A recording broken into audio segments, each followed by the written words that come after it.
नमस्कार दोस्तों, मेरा नाम है रितेश और मेरे चैनल पे आपका स्वागत है। दोस्तों, आज बात करेंगे नेटफ्लिक्स की सीरीज 1899 के बारे में। डार्क के क्रिएटर का ये नया क्रिएशन है। ये एक जर्मन सीरीज है, लेकिन इंग्लिश और हिंदी में भी आप इसको देख सकते हैं। डायरेक्टर हैं बैरन बो ओडर। दोस्तों, रिव्यू की शुरुआत करने से पहले एक रिक्वेस्ट आपसे कि यदि आपने अब तक मेरे चैनल को सब्सक्राइब नहीं किया है तो जरूर ही सब्सक्राइब कर लीजिएगा, क्योंकि वेब सीरीज और मूवीज़ के रिव्यू के साथ साथ आपको यहाँ मिलती है OTT की दुनिया की हर जानकारी। तो दोस्तों, शुरुआत करते हैं स्टोरी लाइन से। हालांकि इसकी स्टोरी के बारे में बहुत कुछ तो नहीं बताया जा सकता, लेकिन संक्षेप में इतना जरूर मैं बता सकता हूं कि यहाँ कहानी है एक जहाज की और उस पर यात्रा करने वाले करीब 1600-1700 लोगों की। ये जहाज यूरोप से चल रहा है, अमेरिका को जा रहा है, लेकिन बीच रास्ते में ही इस जहाज को कुछ कोऑर्डिनेट्स मिलते हैं और ये कोऑर्डिनेट्स आ रहे हैं दूसरे किसी शिप से जो कि 4 महीने पहले लापता हो गया था। जहाज के कैप्टन ये तय करते हैं कि वो लापता जहाज को ढूंढने के लिए जाएंगे, और जब वो वहां पहुंचते हैं तो रहस्य की एक अलग ही दुनिया खुल जाती है। दोस्तों, इस सीरीज की कहानी अच्छी है, कंसेप्ट बिल्कुल ही नया है और मज़ेदार है। जिसने भी इसको लिखा है उसकी बहुत ज़्यादा तारीफ करनी पड़ेगी और ये भी देखना पड़ेगा कि कहाँ कहाँ से जाकर के ये लोग दिमाग लगाते हैं। और दोस्तों, इस सीरीज में दिमाग को लेकर के बहुत सारी बातें हैं। सीरीज की शुरुआत में ही इंसान और इंसानी दिमागों को लेकर के बातें कही जाती हैं। ये कहा जाता है कि इंसान का दिमाग आकाश से भी बड़ा है और समुद्र से भी गहरा है। और यहाँ दिमाग, सच्चाई, भ्रम, इन चीज़ों को लेकर भी बातें होती हैं जो कि काफ़ी इंटरेस्टिंग है। जैसे कि सच्चाई क्या वही है जो हमारा दिमाग देखता है, महसूस करता है, या उसके बाहर भी कोई सच्चाई है। लेकिन अगर कोई सच्चाई हमारा दिमाग महसूस ही नहीं करे तो उसका मतलब ही क्या रह जाता है। फिर यहाँ मेमोरीज़ को लेकर के बहुत सारी बातें हैं।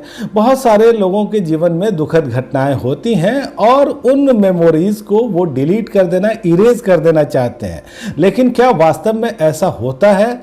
ये जो चीज़ें हैं जिनको हम भूलना चाहते हैं, क्या वाकई हम उनको भूल पाते हैं, या वो हमारी यादें कहीं न कहीं दिमाग पे प्रिंट रहती हैं?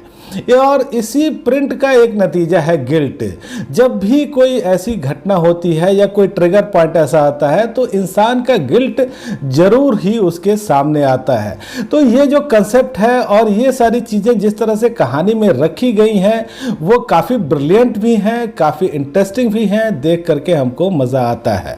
और दोस्तों, इस सीरीज़ के मेकर्स ऐसा लगता है जैसे व्यूअर के साथ खेल रहे हों।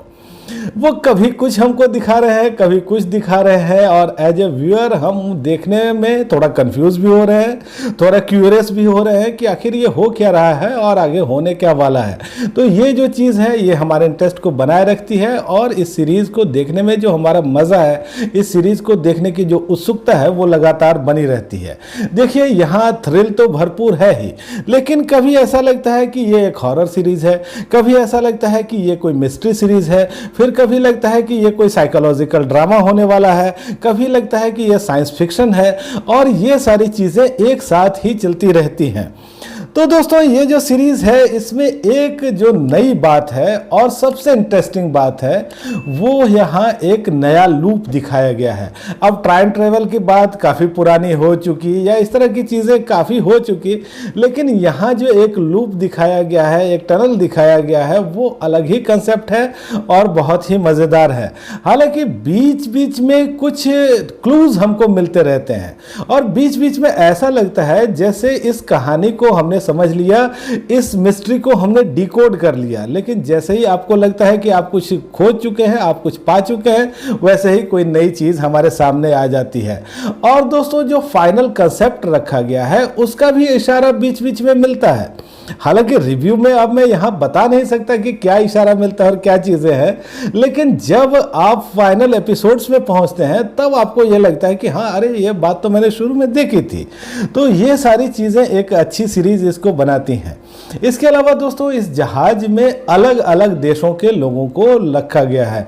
यहाँ कोई जर्मन है, कोई फ्रेंच है, कोई अफ्रीकन है, कोई ब्रिटिश है, कोई जापानीज है। और शायद मेकर्स ये हमको बताना चाहते थे कि इंसान चाहे जहाँ का भी हो वो एक जैसा ही होता है। देश अलग हो सकता है, रंग रूप भाषा अलग हो सकती है, लेकिन जो इंसानी फितरत है, जो इंसानी इमोशन है, वो हर जगह एक जैसा ही रहता है। तो ये भी इसकी अच्छी बात है। और दोस्तों इस सीरीज की जो प्रोडक्शन वैल्यू है वो तो कमाल की ही है। आप या तो यहाँ VFX को देख सकते हैं या CGI देख सकते हैं, एकदम वर्ल्ड क्लास यहाँ चीज़ें इस्तेमाल की गई हैं। बॉलीवुड की फिल्में तो छोड़िए, हॉलीवुड की फिल्मों में भी ऐसा बहुत कम ही देखने को मिलता है, तो ये एक बढ़िया चीज़ है। इसके अलावा जो बैकग्राउंड स्कोर है वो तो गजब का है और सीन के हिसाब से फिट ही नहीं है, हर सीन को वो एलिवेट भी कर रहा है। और जो बैकग्राउंड स्कोर है उसमें कुछ प्रयोग भी किए गए हैं, वो भी काफ़ी अच्छे लगते हैं। हालांकि इन सब अच्छी अच्छी चीज़ों के साथ दोस्तों कुछ कमियां भी दिखती हैं, और जो सबसे बड़ी कमी है वो है लेंथ की। कुछ दृश्य आपको थोड़े लंबे लग सकते हैं। इसके अलावा दोस्तों यहाँ शुरुआती जो एपिसोड्स हैं वो थोड़े से स्लो आपको लगते हैं, और उन एपिसोड्स में अपने आप को इन्वेस्ट करना या उस कहानी में घुसना थोड़ा सा मुश्किल लगता रहता है। इसके अलावा यहाँ जो अलग अलग कैरेक्टर्स रखे गए हैं उन कैरेक्टर्स की कहानी भी हमको दिखाई गई है, जो उनका बैकग्राउंड है वो हमको दिखाया गया है। मुझे ये लगता था कि ये सारी कहानियाँ कहीं ना कहीं जा कर के जुड़ेंगी, लेकिन ऐसा होता नहीं है। और इसके अलावा दोस्तों एक और बात है जो आपको थोड़ा सा हैरान कर सकती है। यहां एक सिमुलेशन की बात की गई है, एक भ्रम क्रिएट किया गया है, लेकिन ये सिमुलेशन आखिर कितना बड़ा है, तो इसको लेकर के अगर कुछ और दिखाते, इसको और डेप्थ में दिखाते तो ये और अच्छा हो सकता था। और दोस्तों अगर अदाकारी की बात करें तो जो भी कलाकार आपको यहाँ दिखते हैं वो सब अच्छे हैं। हालांकि मुख्य भूमिका में आपको दिखती है एमिली बीचम, और वो जरूर ही बहुत आकर्षक लगी हैं। 8 एपिसोड आए हैं पहले सीजन में, और अच्छी बात यह है कि सारे के सारे ही एपिसोड 50 मिनट के हैं। सेक्स न्यूडिटी जैसी कुछ चीज़ें आपको यहाँ दिखती हैं, गाली गलौज भी है। हालांकि जब आप हिंदी डबिंग में देखते हैं तो गाली गलौज नहीं है, और हिंदी डबिंग भी जो है वो एक अच्छे लेवल की है। तो दोस्तों ये जो सीरीज़ है ये ऐसी सीरीज़ है जो आपके दिमाग को घुमा देगी, एक ऐसी सीरीज़ है जो आपके दिमाग में घुस जाएगी और कहीं गहरे जाकर के असर करेगी। और इसीलिए दोस्तों जो मेरी रेटिंग है वो है 5 में से 4 की। तो दोस्तों आज इतनी ही बात। आपको ये रिव्यू कैसा लगा मुझे कमेंट करके बताइएगा। आपने अगर ये सीरीज़ देखी है तो भी मुझे बताइएगा कि आपको कैसी लगी। धन्यवाद।